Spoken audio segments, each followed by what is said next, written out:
75 શબ્દ ઝડપ સ્ટાર્ટ. વિદ્વાન જ્યુડિશિયલ મેજિસ્ટ્રેટ ફર્સ્ટ ક્લાસ દાતાએ સંહિતા 1973ની કલમ 209 હેઠળ સત્તાનો ઉપયોગ કરીને આ કેસ વિદ્વાન સેશન્સ જજ પાલનપુરને સોંપ્યો હતો, જ્યાં તેને 2010ના સેશન્સ કેસ નંબર 18 તરીકે ક્રમાંકિત કરવામાં આવ્યો હતો અને બાદમાં તેની સુનાવણી હાથ ધરવામાં આવી હતી, જેમાં ફરિયાદ પક્ષે મૌખિક અને દસ્તાવેજી પુરાવાઓની તપાસ કરી હતી અને અંતે આરોપીનું નિવેદન પણ સંહિતા 1973ની કલમ 313 હેઠળ નોંધવામાં આવ્યું હતું, જેમાં અપીલ કરતા આરોપી દ્વારા આરોપને સંપૂર્ણપણે નકારી કાઢવામાં આવ્યો હતો. પેરેગ્રાફ. માનનીય સર્વોચ્ચ અદાલતે અત્યાર સુધીના ઘણા નિર્ણયોમાં અપરાધ કરવાના હેતુને અગત્યના ઘટક તરીકે અવલોકન કર્યું છે અને તેથી માત્ર કારણ કે હેતુ ન તો કથિત છે કે ના તો સાબિત થયો છે, તે જ હકીકતમાં કાર્યવાહીના કેસને અસર કરશે, પરંતુ આ કેસમાં કાર્યવાહીના કેસની સત્યતા અંગે શંકા પેદા કરવા માટે અન્ય સંજોગો છે, જે અગત્યના બની શકે છે.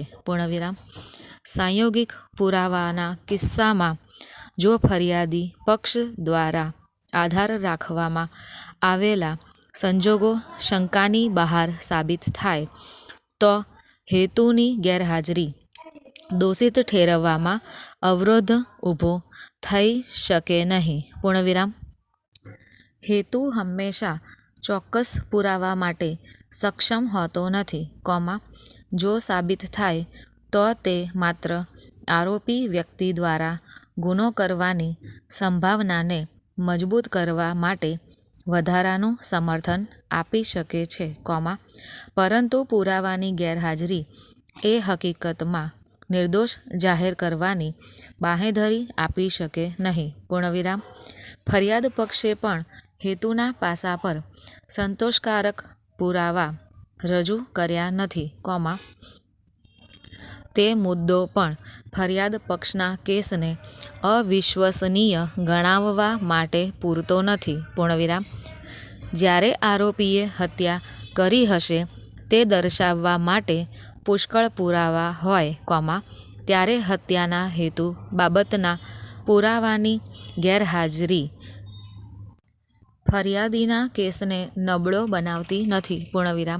જો ઉત્પત્તિ અથવા ઘટનાનો હેતુ સાબિત ન થાય તો પણ ઘટના અંગે સાક્ષીની જુબાની જો વિશ્વસનીય જણાતી હોય તો તે માત્ર તે જ કારણસર કાઢી શકાતી નથી.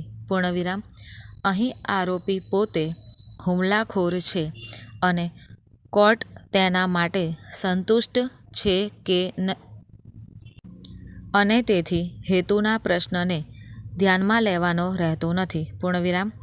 વર્તમાન કેસમાં ગુનાખોરીમાં અપીલકર્તાનો હેતુ શોધ પંચનામામાં તેના પોતાના નિવેદન તેમજ પરિવારજન્ય પુરાવા દ્વારા સ્પષ્ટ રીતે સ્થાપિત થાય છે. જો અપીલકર્તાનો હેતુ મૃતકને મારી નાખવાનો ન હતો. સ્ટોપ.